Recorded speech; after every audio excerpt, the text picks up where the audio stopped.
So we have to inaugurate this.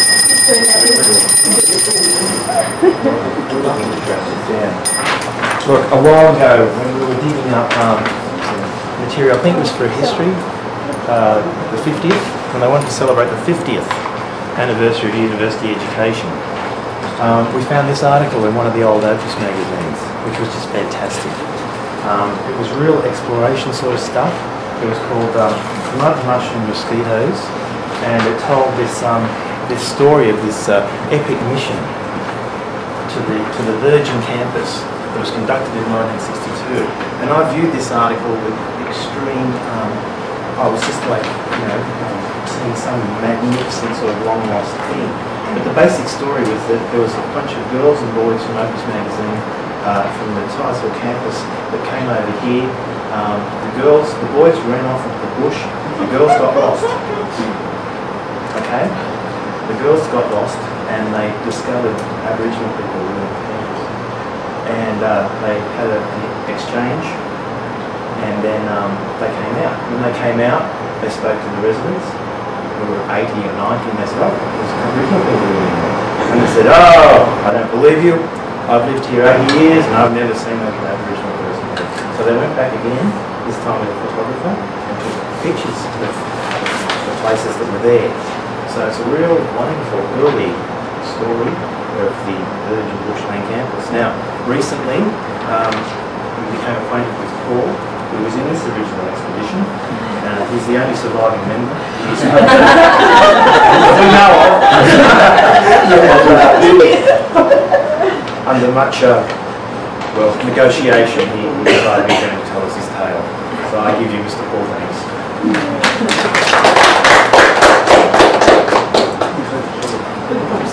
Good.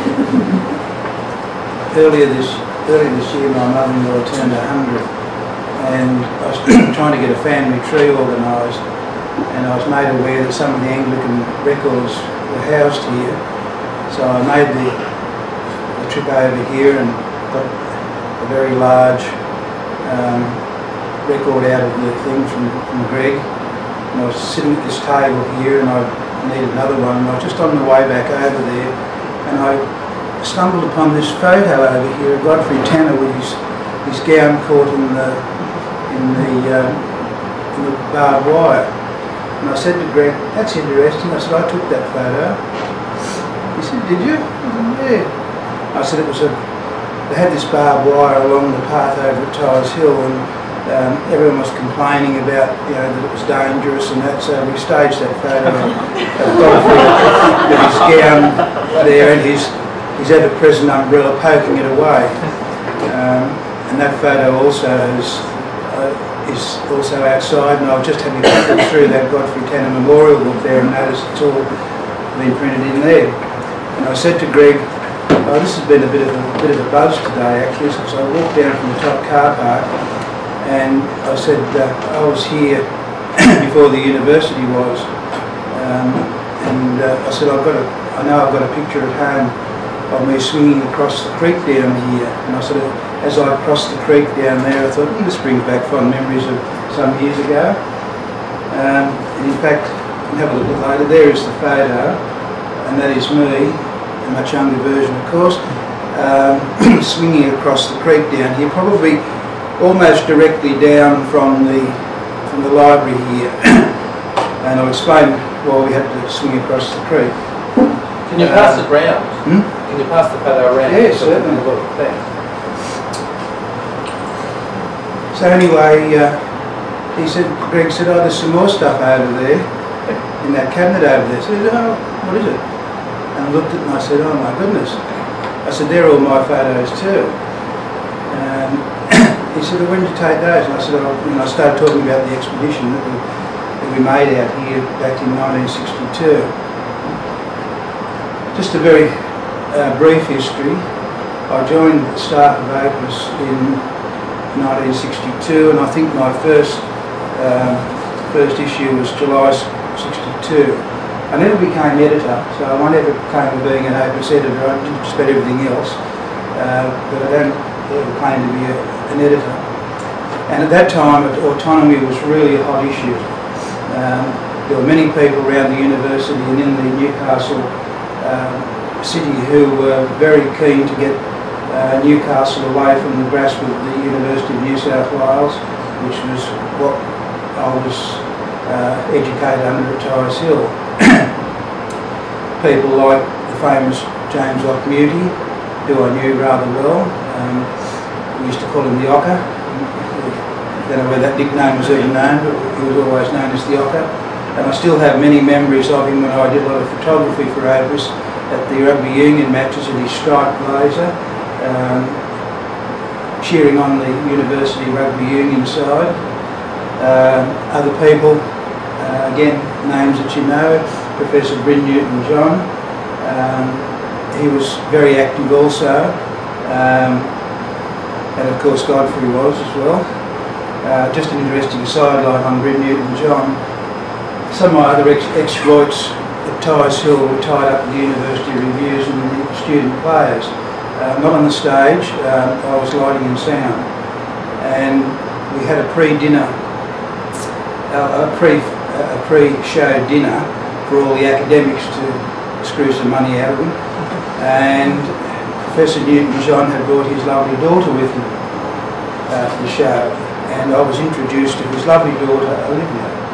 She was about 16 at the time, so I'll class that one as one of my brushes with fame. Another person who had a lot to do with the establishment of autonomy in Newcastle was the Lord Mayor of the time, Frank Perdue. And I was talking to Jono the other day, and it's a person who did a lot for the university, the establishment of this university here, that we don't hear a lot about. He was Lord Mayor in the 60s, and he headed a committee, and it's a little strange story when just a young 19-year-old, I suppose I was at that stage, was given some jobs to do in Opus, and one of them was to fold up the issues and post them off to all the different places we sent copies to. And one of them was to a Mr. L. McEwen, care of the City Hall, Newcastle.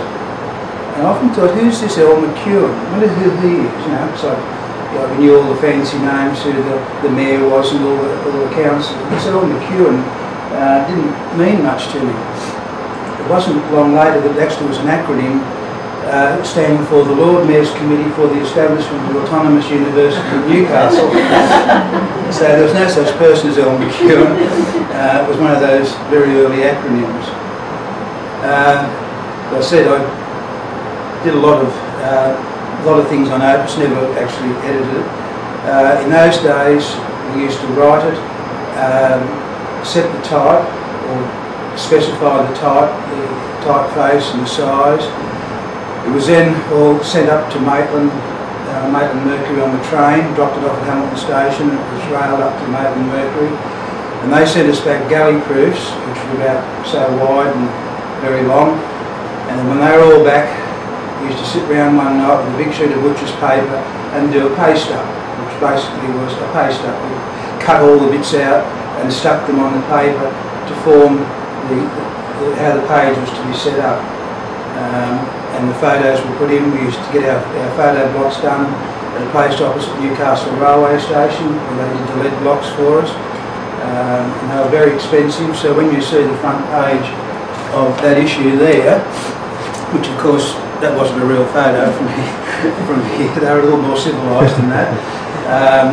That would have cost a fortune in those days to get the lead block made for that one, and of course very heavy to cart around. And then that was sent back to the Maitland Mercury, and we got a proof, which we went through and checked, and then authorised the printing.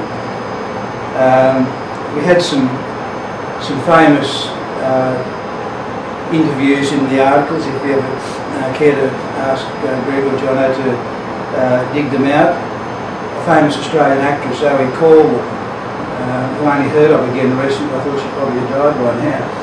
She visited the university in May '62 and gave a talk to the students. She was tied up with the production of Joan of Arc, I think, if I remember, which wasn't at the university. And and there's a photo of her in that particular May '62, which again was taken by you-know-who. Another interesting publication, which isn't in the archives, and I've just got a copy of it done, was this one. It's called the Newcastle Sin. This was produced for Autonomy Day in 1962, and it was modelled on a Sydney, on a Tharunka that the University of Sydney did for their, whatever they call it, their muck-up day, where they had half the Sydney Harbour Bridge missing on the front page. It was called the Sydney Moaning Tharunka instead of the Sydney Morning Herald. They had a big thing in the middle of the picture saying this is all rubbish, but apparently no one read that bit, and cars were turning around going all the wrong way in Sydney because they thought half the Sydney Harbour Bridge had disappeared. It was a lovely piece of photographic juggling for those days. Easily done these days, of course, but not so easy in those days. So we decided to do this one. And for those of you who can remember, there was a Newcastle Sun, which was the evening paper in Newcastle, and so we did this. And it talks about a steel mill to be built on Ash Island, I think it was. On Ash Island by Mr. Kuriboichi Mitsuko. I can still remember that face there. And we had a lot of fun putting this together, and we started selling this on the streets the next morning, and people thought we were selling old Newcastle Suns. We were previously taken into custody a breakfast announcer called Ed Webster, who was on 2&X at that stage. His son, of course, was well known on Channel 10. And this had all been pre-arranged, of course, and two of us sort of, made all these noises and pretended to take over. And he was locked in a caravan somewhere up near David Jones for the day, and people paid money to let him out or keep him in. And so we were raising money for that. So that was an interesting day.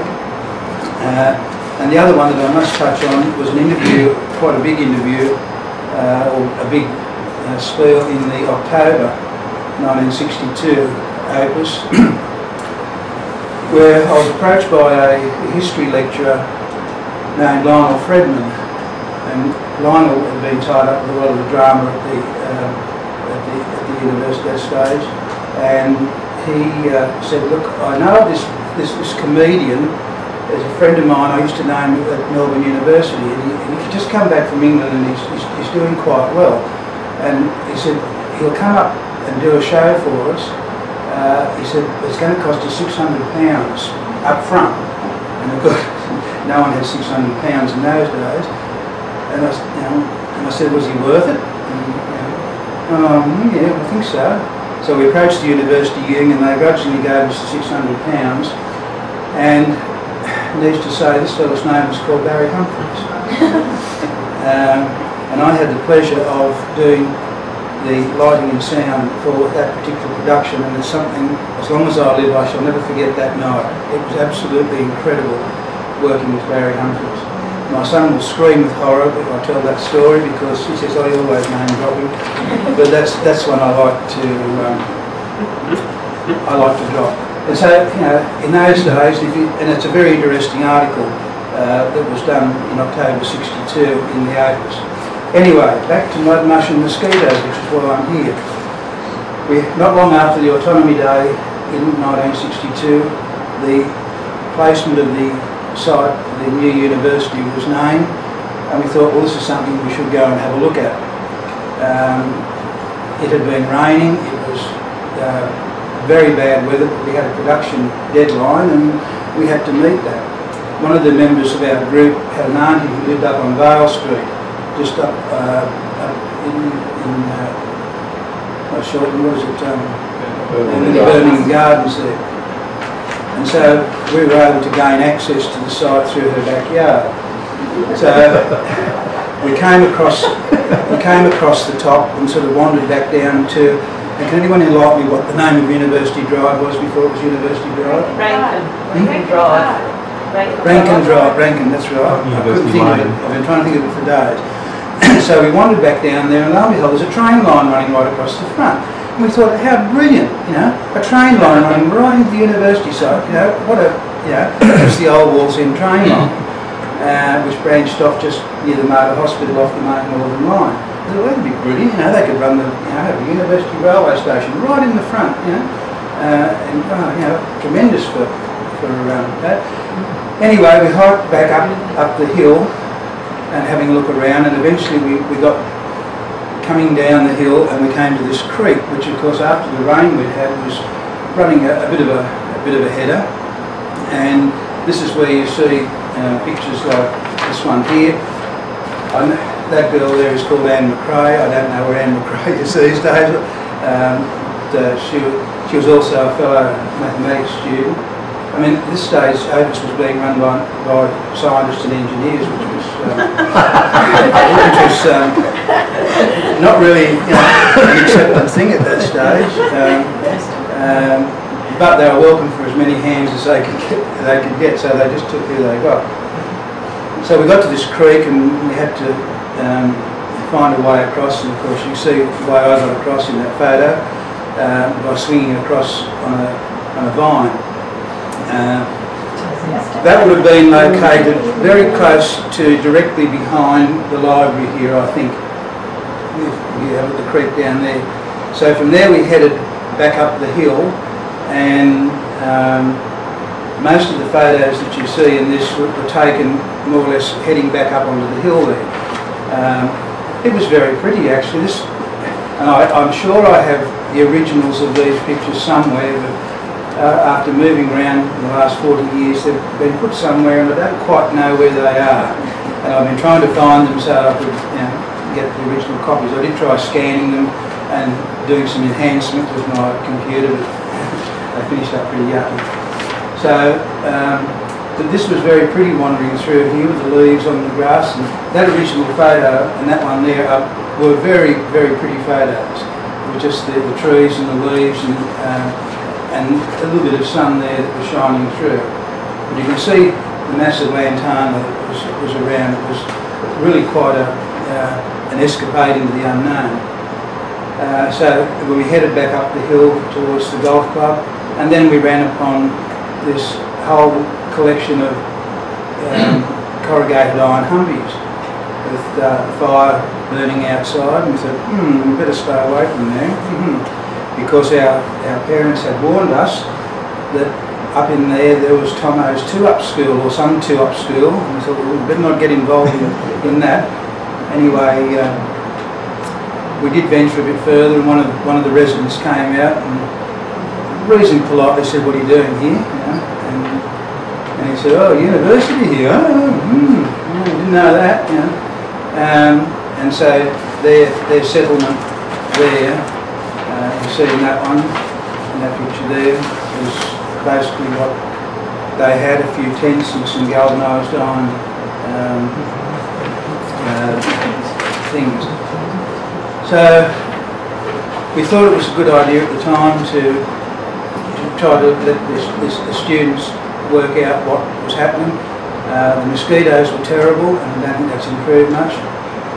The other thing which I hope has improved a little bit by now was the abattoirs. Some years later I came back here as a student doing a second degree. At that stage there was only VO1 in the main building there. This was 1969 I think it was, 1968. And the smell of the blood and bone was almost overwhelming, as it was back in 1962 when we hit the site here. They certainly had fly screens on the verandas over in the main building at that stage to keep the mozzies out, but you couldn't keep the blood and bone from the abattoirs out. So at least that's one thing you've lost here. You might still have the mosquitoes, but you certainly don't have the smell of the abattoirs anymore. So I stayed with Ovis until late 1963, and it sort of came to the time when you had to do some exams and try and get a degree, and I bowed out at that stage. And that was taken over then by really some engineers at that stage.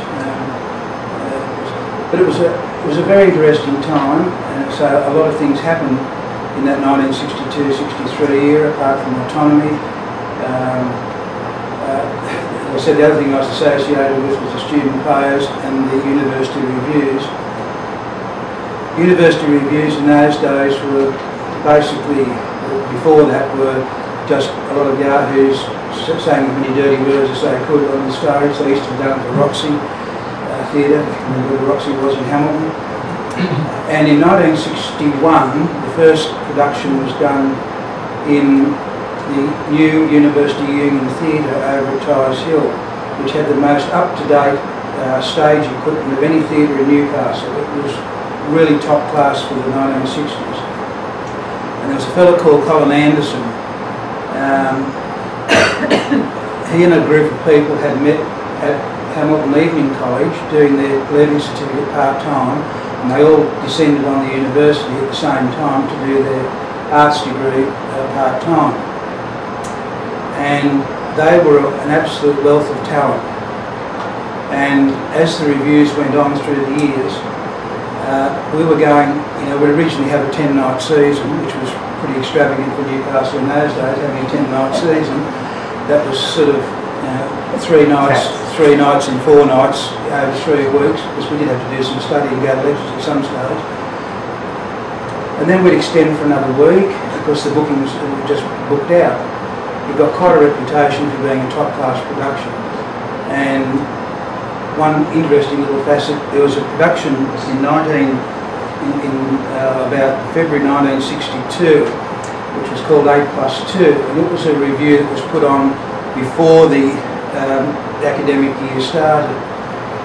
And as I said, there was 8+2, there was 8 actors and 2 producers, that's what the name was.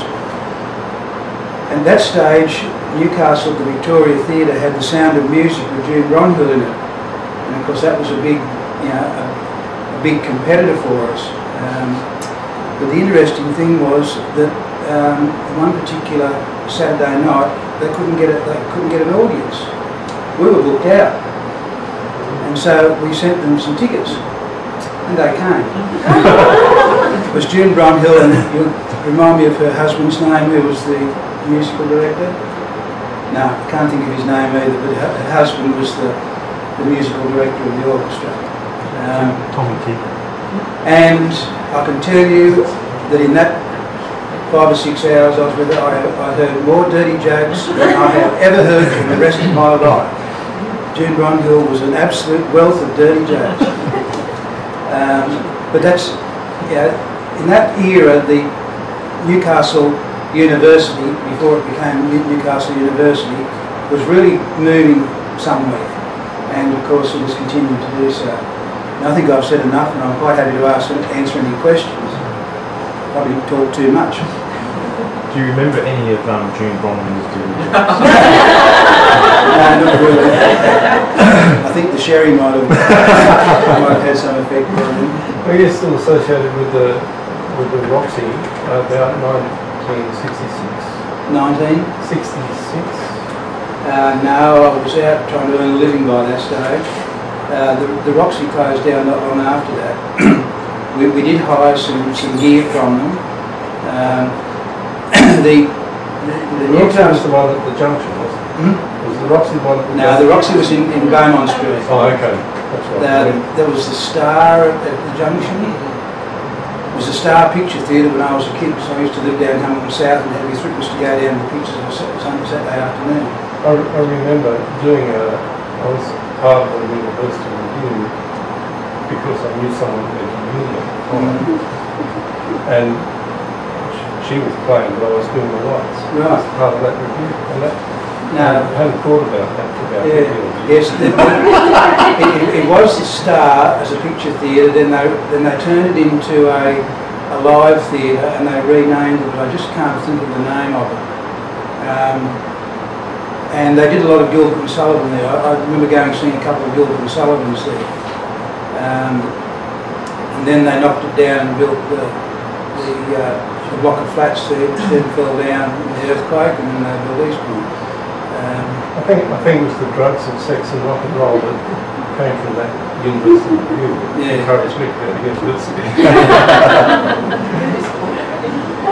No, we had some, as I say, these people, in fact, Colin Anderson finished up as a head of the theatrical department at the University of Wagga.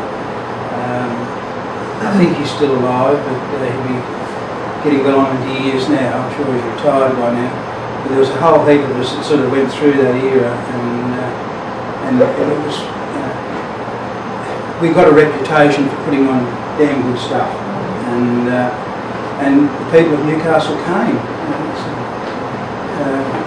extending week after week after week. Was there any kind of sense of disappointment that the university would be located so far away from the city and away from, I guess, a kind of vibrant cultural kind of? I think one of the big things was an issue was transport. People were saying, "Oh, it's a damn long way out." We're at Tyers Hill, you get the bus, the train to Hamilton, and you can almost walk down from Hamilton Station down to Tyers Hill, and you think, how in the hell are we going to get out to there? There's no railway, even though we did discover the railway lines down the front there. So what happened to that? The railway lines, they just pulled them up when they built the site. I think part of it's still in existence. I think if you look as you're going from the Mater Hospital down past Common Steel there, you can still see the branch line swinging away. Where I don't think they've ever moved that, and that was probably the main concern about how far out it was. And because going back 40 years, it was somewhat out in the never. You sort of took your sandwich if you wanted to go to Wall's End for the day. It was quite an epic journey to go to Wall's End. What do you think of the university today? I think it's a very good university actually. So I did a second degree here. In those, going back to the Tyers Hill days, everyone knew everyone. You knew all the staff. And if I had another 2 days, I could tell you some absolutely fascinating stories about some of the strange characters that were there. But you knew everyone. It was probably only about 1,500 students, including part-time, which there's probably 500 full-time, about 1,000 part-time students in those days. And in those early years, when I came back and did my second degree here, it was still fairly much that same family type thing. I haven't had a lot to do with the university since. I've made many visits here because I was a member of the Newcastle Mathematical Association, and we held our meetings here, and we also had student lecture nights for the HSC here as well. And so I've sort of been in and out of the place over a number of years for different reasons, but finished in 1971 as a student myself. But I think it's done itself very well actually. A lot of its programs are sort of respected as being world class, and it's a bit unfortunate these days that they're having the financial problems, but I'm sure they'll work their way through that one. We had quite a lot of people contributed short stories, which was always very useful. People would write little articles which weren't particularly university news, and poetry and that. One of them, I was just trying to think of the name, it's just gone out of my head for the moment. Actually, it was Colin Anderson, who I mentioned before, in Disguise. Gamma Gurton, he called himself. So we always had lots of stories from Gamma Gurton. And there was another one we got a lot from a fellow called Donald D. Specker. And I thought, I bet that, by the sound of that name, it's got to be a pseudonym for someone else, trying to work out who it was. But it did turn out there was a real person called Donald D. Specker. I thought it must have been another pseudonym that someone was, a non-employment that someone was writing under. But we just tried to take issues of the day. We had a big thing on the pedestrian crossing outside outside Tyers Hill there, because it just sort of faded into nothing. It was never repainted, and of course trying to get across the road to catch a bus into Hamilton, you took your life in your hands, particularly sort of 4 o'clock in the afternoon when the BHP had just finished work. And so we ran, I think the front page says "Find a Crossing." We had a picture taken looking down the thing, untouched. We didn't film the photos, and it just wasn't there. You just couldn't see it. So we had "Find a Crossing." and the parking area, which was between the Union Building and Maitland Road there, was after it rained, it became an absolute quagmire, and that was about the only parking that we had, apart from going way over the back near the Clyde Street gates. And we named it Lake Baxteria because at that stage Professor Baxter was the big knob at the University of New South Wales, who was the one they were trying to influence to grant us autonomy, so we call that Lake Baxteria. And by doing a bit of publicity on that, eventually someone came with a load of gravel. Interesting story you might like to know. This is just completely off the beat. It's another one of my memoirs. But they named me the Walking Archive, didn't they? When they were building the University Union, which was just opened in 1961 when I went there, they were putting the piles down for the building. Of course, they had to have some rather heavy piles because they built the theatre off the back of it. And the story goes that they put the steel pipe down and they poured the concrete in and rammed it down the steel pipes, and they put the concrete in and rammed it down the steel pipes. And this went on for days, and nothing was happening. Finally turned out that underneath there was some old mine workings, and they put the pipe down into the old mine workings, so they put 18,000 tonnes of concrete down into these old mine workings. So they had to then stop work and go back and try and find the old drawings, the old surveyor's drawings of these pits that had been dug in basically from the harbour, coming back up into the through Salisbury Creek. So they used to follow creeks because that was a good surveying technique, because while the water was dripping down you knew that you were under a creek. So Salisbury Creek was also a good surveying technique. And so they had to, they eventually did find some plans, and they had to reshape where the islands were going. And another one there too, we found out that when they were building the Riddell building, which is the closest one to the street, that they were going to start driving piles in October and November, which of course was exam time. And we did a big front page where we had the picture of the pile driver, and we had across the bottom exam horror. And we called it the Daily Marrow, I think, because it would take off the Daily Mirror. Because that's how they presented, a big full-page picture of, maybe the naked lady or something like that. But anyway, we had this pile driver. And I still remember doing exams there, and you'd be riding away and you'd go as the pile driver hit the bottom. They wouldn't stop. So I was doing third year exams then, and it wasn't very pleasant. So that was our main idea. It wasn't to stir up, but it was just to try and get some action done on things around the place and let people know what was going on. But just one other little anecdote. Yep. I knew Godfrey rather well back in the 60s because he was a champion of student rights and everything else. He was quite helpful with APIS and also the student players. About, what year did he die?